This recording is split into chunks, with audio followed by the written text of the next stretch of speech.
اللہ کے پیارے نبی جناب محمد الرسول اللہ صلی اللہ علیہ وسلم فرماتے ہیں، ابو داؤد کی روایت، بہت غور سے سنیے گا، نبی کی یہ حدیثیں پڑھنے کے لائق ہے، سننے کے لائق، ایسا لگتا ہے کہ اللہ کے رسول نے فیوچر کے اور مستقبل کے حالات کو سامنے رکھ کر کے یہ بات کی۔ آپ نے فرمایا اذا تبایعتم بالعینتی، اے مسلمانوں جب وہ زمانہ آ جائے گا تم کاروبار میں، تجارت میں، بزنس میں فراڈ کرنے لگو گے، بے ایمان ہو جاؤ گے، وَأَخَذْتُمْ أَذْنَابَ الْبَقَرِ، اور تم گائے کی دم کو پکڑ کر کے بیٹھ جاؤ گے۔ کیا مطلب گائے کی دم کو پکڑ کر کے بیٹھ جاؤ گے؟ یعنی مویشی پالنا، جانور پالنا، یا یہ کہہ لیجئے کہ دنیا کا سامان جمع کرنا، یہ تمہارا مقصد ہو جائے۔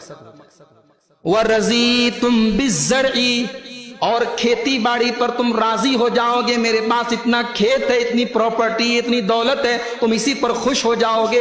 وَتَرَكْتُمُ الْجِهَادَ، اور اللہ کی راہ میں قربانی دینے کا جذبہ تمہارے اندر سے نکل جائے گا۔ سَلَّطَ اللَّهُ عَلَيْكُمْ ذُلًّا، اس وقت اللہ تعالیٰ تم کو ذلیل کرے گا، تم کو رسوا کرے گا۔ لَا يَنزِعُهُ، اور یہ ذلت تب تک ختم نہیں ہوگی، حَتَّى تَرْجِعُوا إِلَىٰ دِينِكُمْ، جب تک تم اللہ کے دین کی طرف رجوع نہیں کرو گے، جب تک اللہ کے دین کی طرف پلٹو گے نہیں۔ تو یہ دوسری وجہ ہے آج ہم ذلیل کیوں ہیں، رسوا کیوں ہیں، کیونکہ آج ہم اللہ کے دین سے دور ہیں۔ نمبر 3، تیسری وجہ، آج ہم دنیا میں ذلیل اور رسوا اس لیے بھی ہیں کیونکہ آج دنیا کی نالج تو ہمارے پاس بہت ہے، دنیا کا علم تو بہت ہے، مگر جس اللہ نے ہمیں پیدا کیا اس اللہ کے بارے میں ہمیں کچھ نہیں پتا، جس رسول نے ہمیں شریعت دی اس رسول کے بارے میں ہمیں نہیں پتا۔ ہمارے نوجوانوں کو تاریخ کے ساتھ پتا ہے کہ سلمان خان کی اگلی فلم کب آئے گی، اس کا نام کیا ہے، انڈین کرکٹ ٹیم نے کون سا فائنل جیتا اور کون سا فائنل ہارا، اس کا سارا ریکارڈ اور بایو ڈاٹا ہمارے نوجوانوں کو معلوم ہے۔ مگر دین اور شریعت کا علم میرے پیارے ساتھیوں، آج امت کا ایک بڑا طبقہ علم دین سے دور ہے۔ عورتوں کا تو اور برا حال ہے، دین کی نالج عورتوں کے اندر نہ کے برابر ہے، اور ہم مرد حضرات ان عورتوں تک دین کی باتیں پہنچانے کی کوئی کوشش بھی نہیں کرتے۔ گھر میں ٹی وی ہم نے لگا دیا، موبائل لا کر کے دے دیا، حالات یہ ہیں مسلمان کے گھر میں دن رات ٹی وی پر سیریل آ رہے ہیں، اسے گنیش کی پوجا کرنے کا طریقہ معلوم ہے، اسے ہندو مذہب کے دیوی دیوتاؤں کے نام معلوم ہیں، اسے ہندو کلچر کے تہوار معلوم ہیں، لیکن اسے اپنی شریعت اور اپنے دین کے بارے میں کچھ نہیں۔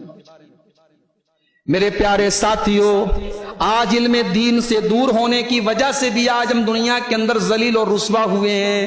اور یاد رکھو، جب ہم نماز میں سورہ فاتحہ پڑھتے ہیں تو ہم دو چیزیں کہتے ہیں، غیر المغضوب علیہم ولا الضالین، اے اللہ تو ہم کو ان کے راستے پر نہ چلانا جن کے اوپر تیرا غضب نازل ہوا، اور اے اللہ تو ان کے راستے پر بھی نہ چلانا جو گمراہ ہو گئے۔ یہ مغضوب علیہم کون تھے؟ یہودی تھے، اور ولا الضالین کون تھے؟ عیسائی تھے۔ یہودی کیوں؟ ان کے اوپر اللہ کا غضب کیوں نازل ہوا؟ کیونکہ ان کے پاس علم تھا لیکن عمل نہیں تھا۔ اور عیسائی گمراہ کیوں ہوئے؟ کیونکہ ان کے یہاں عمل تھا لیکن بغیر علم والا عمل تھا، یعنی ایسا عمل تھا جو علم کے اور دلیل کے بغیر تھا۔ تو بغیر عمل کے علم بھی بیکار ہے اور بغیر علم کے عمل بھی بیکار ہے۔ جا رہا ہے وہ حسین ابن علی رضی اللہ تعالیٰ عنہ کے نام پہ تعزیے نکال کے اور ان تازیوں کے آگے سر جھکا کر کے آج اس عقیدے اور اس توحید کا جنازہ نکالا جا رہا ہے۔ افسوس ہے مسلمان نے ہر وہ کام کیا ہے جو دوسروں نے بھی نہیں کیا ہے۔ دوسروں نے اگر بت بنائے، اگر اسٹیچو بنائے تو انہوں نے اپنے اسٹیچو کے نام غیروں کے نام پر بنائے، مگر ہم نے کیا کیا؟ ہمارے بنارس میں اسی محرم کی 10 تاریخ پر ایک تعزیہ نکلتا ہے۔ تعزیے کی شکل، آپ موبائل پر میرے پاس فوٹو موجود ہیں، تعزیے کی شکل ایک عورت کی طرح ہے، ایک عورت کا چہرہ بنا ہوا ہے، ایک عورت کا حلیہ بنا ہوا ہے، اور اس تعزیے کا نام براق کا تعزیہ ہے۔ وہ نبی کی سواری براق کے نام پر وہ تعزیہ بنایا گیا ہے۔ مسلمان آج تعزیہ ہی نہیں، ایک طریقے سے ہم کہہ سکتے ہیں بت بنا کر کے اس کو حضرت حسین کا نام لے کر کے گھوم رہا ہے، تعویذ پہن رہا ہے، دھاگے پہن رہا ہے، قبروں پہ سجدے کر رہا ہے۔ شرک کی کون سی ایسی قسم ہے جس میں میں آج کا مسلمان مبتلا نہیں ہے۔ میرے پیارے ساتھیوں، ایک مسلمان کی سب سے بڑی جو دولت ہے اس کا ایمان ہے، اس کی توحید ہے، اور رب نے قرآن میں کہہ دیا کہ قیامت کے دن تم سب کچھ لے کر کے آؤ گے، لیکن اگر توحید لے کر کے نہیں آؤ گے تو ہم قبول نہیں کریں گے۔ اللہ نے فرمایا ان الذين كفروا وماتوا وهم كفار فلن يقبل من احدهم ملء الارض ذهبا۔ کل قیامت کے دن جو لوگ توحید کے بغیر آئیں گے، کفر کی حالت میں آئیں گے، اللہ فرما رہا ہے فلن يقبل من احدهم ملء الارض ذهبا۔ وہ زمین بھر کے سونا بھی اگر اللہ کی بارگاہ میں لے کر کے آئیں گے، زمین بھر کے سونا بھی دے دیں گے، ان کا سونا قبول نہیں کیا جائے گا، کیونکہ زمین بھر کے سونا ہے تمہارے پاس لیکن رب کی توحید نہیں ہے۔